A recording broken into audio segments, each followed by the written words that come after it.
Ahoj, je tady další video a tentokrát na téma kulturní šok, a to z toho důvodu, že za prvý to natáčím tady u takového malého ostrovku poblíž Istanbulu, což je největší město v Turecku, ale to jste možná viděli ve vlozích. Každopádně já jsem nedávno slyšel fakt hrozně hezkou teorii o tom, co to je kulturní šok. Západní svět, včetně nás, usuzujeme emoce podle tvaru úst. Všichni smajlíci mají různý závorky, firemní fotka, projev štěstí, rovná se keep smiling. No a Japonci třeba usuzují emoce, víte podle čeho? Podle tvaru očí. Jejich smajlíci mají stejný závorky, ale pokaždý jiný dvojtečky a firemní fotka a projev štěstí nevypadá tak, že by se usmívali, ale kulej oči. No a kulturní šok vznikne tehdy, když se potká Američan ve slunečních brýlích s Japoncem, který má na sobě roušku. V ten moment jsou schopní se emočně domluvit a vzniká takzvaný kulturní šok. No a právě na tuto otázku vůbec kultur obecně jsem si pozval velkého odborníka, mého přítele Jakuba Holého. Dobrý den, Jakube. Dobrý den, já jsem odborník na kulturní šoky a zrovna teďka vám dám šok. Au! Tak tohle to byl šok jako normální šok a teďka je kulturní šok. Jo. No, zajímavý na tom je, že Kuba bydlel nějakou dobu v cizině, takže vlastně taky byl tak trochu uprchlík, dalo by se říct. A teďka jsme v Turecku, byli jsme v Asii, procestovali jsme vlastně poměrně celý svět a každá ta kultura má nějaký specifika. Jaká je pro tebe třeba, Kubo, fakt jako nejzajímavější kultura, se kterou se spotkal? Nejzajímavější kultura pro mě jsou asi Američané. Proč? Protože se mi líbí, jakým způsobem oni jsou otevřený a jakým způsobem oni řeší věci. To je jsou zajímavý. Takový prostě jako free, cool a in. Ale jsou často McDonaldu třeba. No ale třeba v restauraci, a to je hrozně zajímavý, oni v restauraci, že jo, jsou živený podle výšek, že jo, protože ta jejich základní mzda je tak strašně nízká, že vlastně jako si za to nekoupí ani párek. A když chtějí párek v rohlíku, tak musí pořádně vydělávat na těch výškách. Takže k nám, když přijdeš do restaurace, jak vypadá taková normální restaurace u nás? Já jsem Čišník. Dobrý den. Dobrý den. Co dáte? Co máte? Kebab. Tak to si dám asi, počkejte, kebab. Nemám. Aha, a co teda máte? Kebab. Jo, tak to si dám, počkejte, asi kebab. Ten mám ale bez hranolek. Tak jo, no. Tak jo, díky, naschle. Takhle to asi funguje v českých restauracích.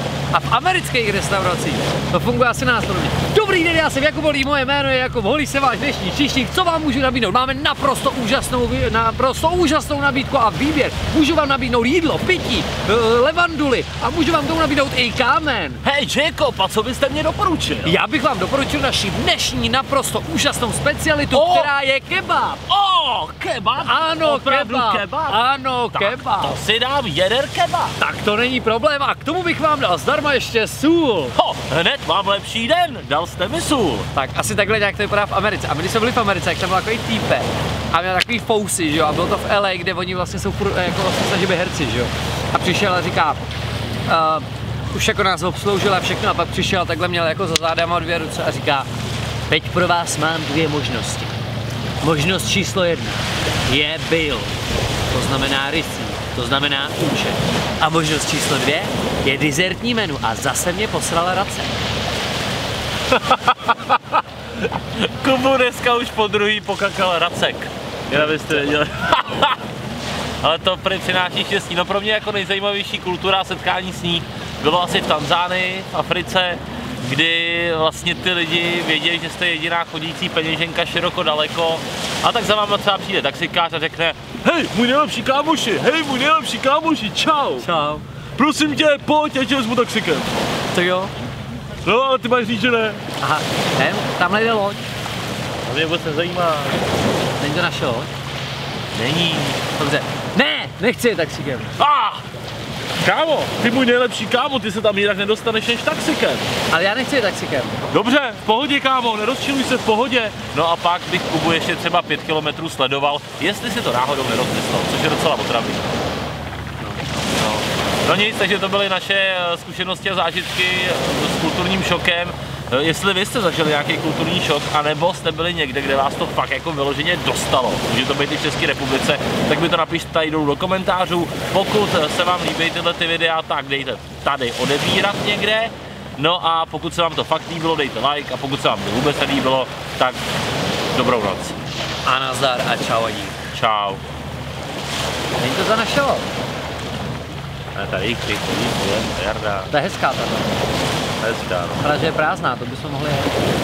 A teď trochu smrdí. Cože? Teď trochu smrdí. Co trochu smrdí? Teď smrdí to tady. Tak jede?